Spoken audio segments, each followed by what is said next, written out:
सलाम मित्रों, नमस्कार, सत श्री अकाल। मैं अहमद रज़ा और दसदा जावा कई तारीख है 25 तरीक की शाम और मैं इस टाइम मौजूद हाँ अपने पिंड जिहड़ा तहसील मिंचराबाद डिस्ट्रिक्ट बहावल नगर पंजाब पाकिस्तान दे विच मौजूद है। इस वेले शाम के नज़ारे की हैं ठंड तो इलावा, क्योंकि ठंड अजे इन्नी है कि सूरज बस डुब रहा है और इस वेले मेरे जोड़े हत्थ है वो ठंडे होना शुरू हो गए। सर्दी है, पाला पैंदा है, कक्कर भी अजे पैंदा है। तो आओ आसे पासे के मंजर देखते हैं कि शाम किंज दी है इस पिंड दी जिथे रब दियाँ सारियां रहमतां वसदियां हैं। ए सामने खंभियां दी बैक साइड ते जिहड़े घर तो नज़र आ रहे हैं, यह है मेरा पिंड। पिंड असीं नहीं कह सकते, इनू एक छोटी बस्ती ढारी बैणी वो कह सकते हैं। जिहड़ी ਜ਼ਮੀਨਾਂ ਦੇ ਵਿੱਚ ਆਬਾਦ ਬਸਤੀਆਂ ਹੁੰਦੀਆਂ ਹਨ, ਕੋਈ ਪਲਾਨ ਨਹੀਂ ਹੁੰਦੀਆਂ। ਜਿੱਥੇ ਲੋਕਾਂ ਨੇ ਜ਼ਮੀਨਾਂ ਆਪਣੀਆਂ ਖਰੀਦੀਆਂ ਉੱਥੇ ਹੀ ਫਿਰ ਬਸਤੀਆਂ ਜਿਹੜੀਆਂ ਹਨ ਉਹ ਬਣ ਗਈਆਂ। ਸੋ ਇਹ ਪਿੱਛੇ ਸਾਡੇ ਆਪਣੇ ਹੀ ਰਿਲੇਟਿਵਸ ਦੇ ਘਰ ਹਨ, ਇੱਥੇ ਕੋਈ 10-12 ਘਰ ਤੇ ਆਪਣੀ ਹੀ ਬਸਤੀ ਵਸਾਈ ਹੋਈ ਹੈ। ਅਗਰ ਅਸੀਂ ਦੇਖੀਏ ਤਾਂ ਇਹ ਹੈ ਤਹਿਸੀਲ ਮਿੰਚਰਾਬਾਦ ਦੇ ਲਹਿੰਦੇ ਵਾਲੇ ਪਾਸੇ ਕੋਈ 6-7 ਕਿਲੋਮੀਟਰ ਤੇ ਫਿਦਾਈਸ਼ਾ ਤੋਂ ਪਹਿਲੇ ये पिंड आता है। इस दे अंदर शाम के मंजर सूरज इस वेले तक डुब चुका है और आसे पासे खूबसूरतियां के दरम्यान घिरे हुए घर।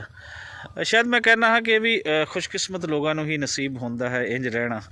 तो मैं और मेरे रिश्तेदार उन्होंने खुशकिस्मत लोगों के विचों हाँ जिहड़े खेतों के दरम्यान वस रहे हाँ। इत्थे असी दिन रात परिंदियां दी आवाज़ां भी सुनते हाँ। इत्थे असी जिहड़े रखे होए मझां गावां, खालस दुध है, खालस सब्जियां हैं, खालस फिज़ा है। सो अगर असी देखिए तो इहदे विच सब कुछ नैचुरल है, नेचर के बहुत करीब है।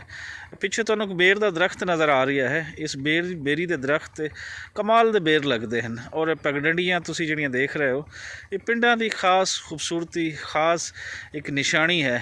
यह पगडंडियां इन्हां दी सेध जिन्हां ते टुरदियां मेरियां शामां कई गुजरियां हैं।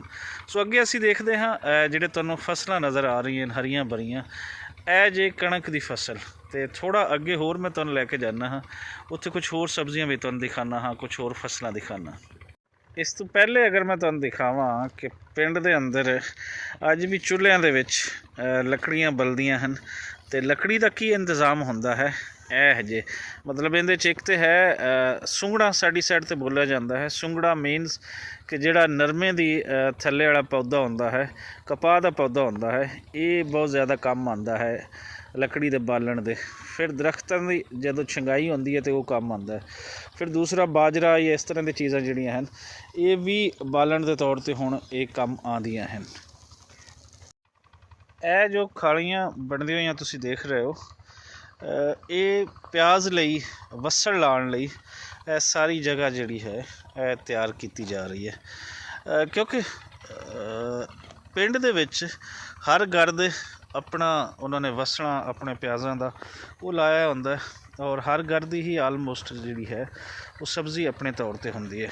ये ट्यूबवैल ते जिथे कोई पानी का इंतज़ाम होंदा है उनके आसे पासे सानू ये सारा कुछ सब्जियां ये नज़र आंदियां हैं। सो ये जिहड़े फुल तो नज़र आ रहे हैं ये सरों के फुल हैं तो पट्ठियां दे विच चारे दे विच ये थोड़े थोड़े बन्नियां ते छड्ड दिते जाते हैं।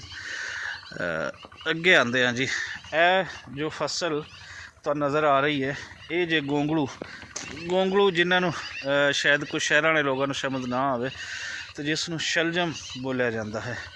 सो ये भी आलमोस्ट कोई 2 हफ्ते तक 2.5 हफ्ते तक गोंगलू बन जाएंगे और फिर इन्हों का भी इस दफ़ा चैक करना है कि ये गोंगलू की प्रॉफिट देंदे हैं।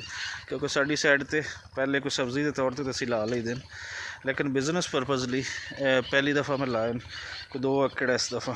तो इन्हां 2 एकड़ों का 2 किल्लियां का की करते हैं ये तो हुण सानूं पता चलेगा सॉरी जदों उतरनगे तो की इन्हां दी पैदावार आती है और की रेट इन्हां लगता है।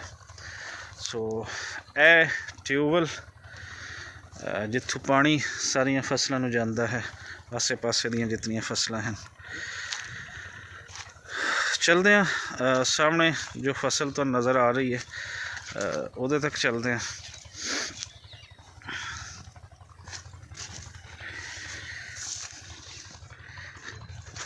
खूबसूरत रंगां नाल भरी हुई, सब्ज़े नाल भरी हुई हयाती होंदी है पिंडां दी।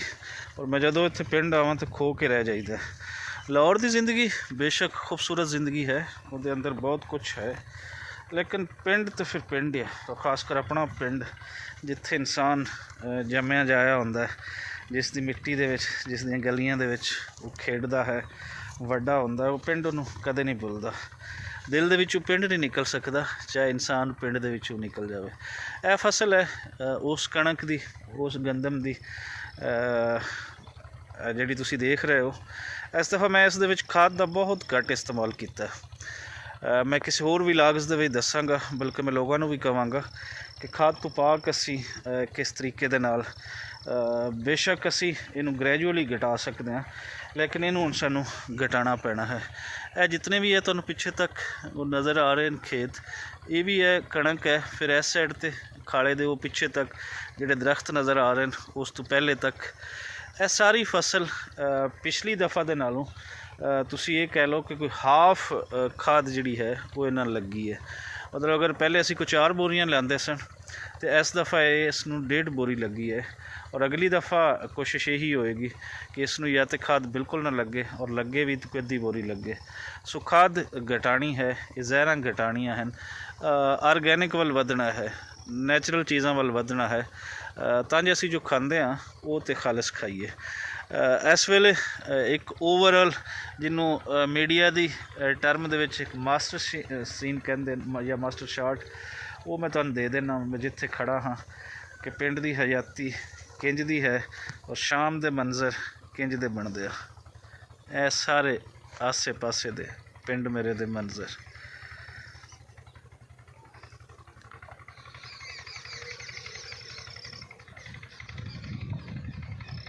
परिंदियां ने बड़ियां खूबसूरत आवाज़ां।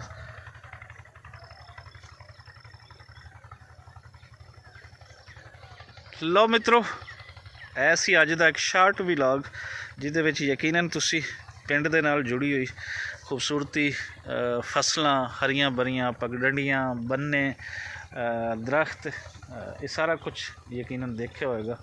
किंज दा लग्या है ज़रा दसना कमेंट्स राहीं। रब रखा मिलियो।